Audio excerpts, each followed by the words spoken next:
Magandang araw po sa lahat.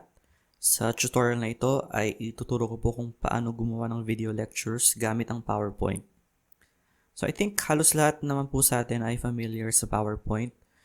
Ang pinakasimple pong way para makagawa ng video lectures ay i-record yung mismong presentation na naka-full screen gamit ang isang screen recording app. So dalawa po sa marirecommend nating screen recording app ay ang Screencast-O-Matic at OBS Studio. So meron po tayong separate tutorial para sa dalawang apps na ito. Now, meron pa pong isa pang paraan. So pwede po tayo actually mag-record ng video gamit mismo ang PowerPoint. Ngayon, ang common feedback po sa method na ito ay minsan hindi maganda ang audio. So ang advice ko po ay itry po ninyo muna itong second method. Kung magandang audio, then good. Wala na tayong kailangang i-install pa na ibang program. Kung pangit naman ang audio, then I highly recommend na gumamit ng screen recording app. So ipapakita ko po kung paano mag-record gamit ang PowerPoint mismo. So may bubuksan po akong sample na PowerPoint file. So para po mag-record, punta po tayo sa slideshow. Click natin yung record slideshow. And then, ito po yung magiging interface natin.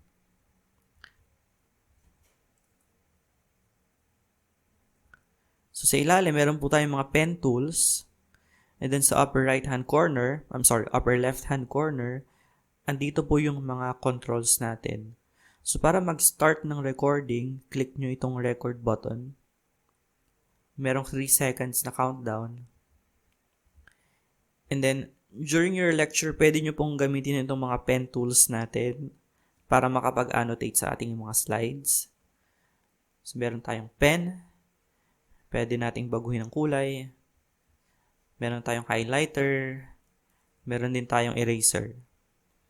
So, ito pong pagpili natin ng pens at eraser ay hindi nare-record sa mismong video. So, sa taas naman po, dito sa bandang gitna, pwede rin nating tingnan ang mga notes natin.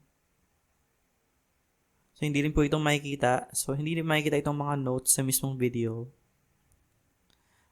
Okay. Ngayon, kung meron naman po kayong gustong gawin, gusto nyo mag-pause in the middle of recording the video, pwede nyo pong i-click itong pause button dito. Now, suppose, tapos na po tayo sa ating lecture. So, click natin itong stop button. And then, mag-exit po tayo. Click po natin itong X sa upper right-hand corner. Now, at this point, hindi pa nag-exist yung mismong recorded video lecture. Ang gagawin po natin, click natin itong file, and then save as. And then, meron po tayong dalawang format or video formats na mapagpipilian. Pwede po natin i-save yung video as MP4 or WMV. So, click po natin itong MP4 and then click save. Okay.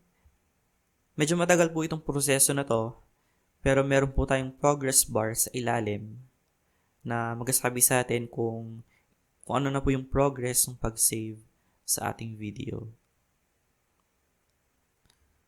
Okay, nag-fast forward po ako dahil 5 minutes po yung itinagal ng pag-save ng video. I-locate na po natin siya. Ito na po siya.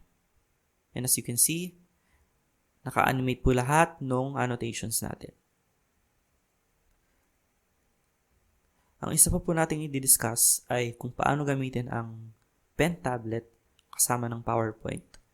So halimbawa, gusto po ninyong gumawa ng mga Khan Academy style videos kung saan nagusulat po kayo sa screen, pwede po natin gamitin ang PowerPoint bilang virtual whiteboard. So, ang maganda po sa PowerPoint, meron na po siyang presentation mode na naka full screen. At kapag gumamit po tayo ng screen recording app, ang nare-record po natin ay yung buong screen. So, ang result po nito is magiging mas mataas yung resolution ng video na mapoproduce natin. Ngayon, kung di nyo naman po trip itong mga Khan Academy style na video, so halimbawa, meron na po kayong collection ng slides. So, instead of writing everything, so halimbawa dito meron tayong word problem, pwede namang yung mismong solution ang ating isulat. Okay. So, nasa inyo po kung 100%, 110 ang inyong lecture, or pwedeng hybrid, pwedeng partly 110, or pwedeng 0%, just like an ordinary PowerPoint presentation. Ngayon, iset up po natin ang PowerPoint as a virtual writing board. Pwede pong white lang po ang ating background. Pwede pong black, katulad ng sa mga videos ng Khan Academy. Pwede rin pong green. Pwede po tayong gumamit ng actual na green board as a background. So, para gawin po ang mga ito, punta po tayo sa design. Click natin yung format background. Kung gusto nyo pong iisang solid na kulay lang ang background, click nyo po itong solid fill. And then, pwede na po kayong mamili ng kulay. So, kung image or picture naman ang gusto nyo gawing background, pwede nyo, click nyo po itong picture or text fill. And then, sa picture source, click insert. And then, ibabrowse nyo na po yung location ng picture na gusto nyo gawing background. Now, bago po tayo mag-start mag-record, take note ko lang po na kailangan naka 16:9 yung aspect ratio ng ating slides. Ang default aspect ratio po ng PowerPoint 2013 and onwards ay 16:9. But just in case binago po ninyo ang aspect ratio or yung size ng bawat slide, kailangan po natin mag-revert sa 16:9. So, paano po yun gawin? Click po natin ang slide size. And then, piliin po natin ang widescreen 16:9. Now, if you have text in your slides, it's a good idea na gumamit po tayo ng mga tinatawag na sans serif fonts. So, ito po yung mga fonts na walang extension sa dulo ng stroke, tulad ng Arial, Calibri, or Ebrima. Ang mga serif fonts naman po, ito po yung dapat nating iwasan. So, example ay Times New Roman at Garamond. So, mas preferred po natin ang mga sans serif fonts dahil mas readable po sila, lalo na kung maliit lang yung screen. So, lalo na kung may mga students po tayo na walang laptop, so cellphone po yung gagamitin nila sa panonood ng mga videos, mas magiging readable po yung mga text natin kung sans serif fonts yung gamit natin.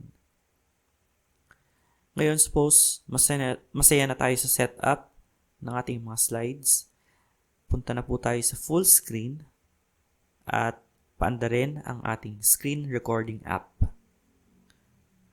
So ngayon, paano natin gagamitin ang ating pen tablet? Nasaan yung mga pen tools natin? Well, medyo nakatago po siya dito sa lower left corner. So, click nyo po itong pangatlong icon na mukhang pen. And then, lalabas ang ating mga pen tools. Meron po tayong laser pointer. Okay. So, syempre, wala itong sinusulat. Then, meron tayong pen. Pwede nating baguhin ng kulay. So, kung dark po ang ating background, syempre dapat light colored ang gagamitin natin na pen. Kung light colored naman po ang ating background, syempre dapat dark yung kulay ng pen natin. Meron din tayong highlighter, medyo mas makapal yung stroke kaysa sa pen, at eraser.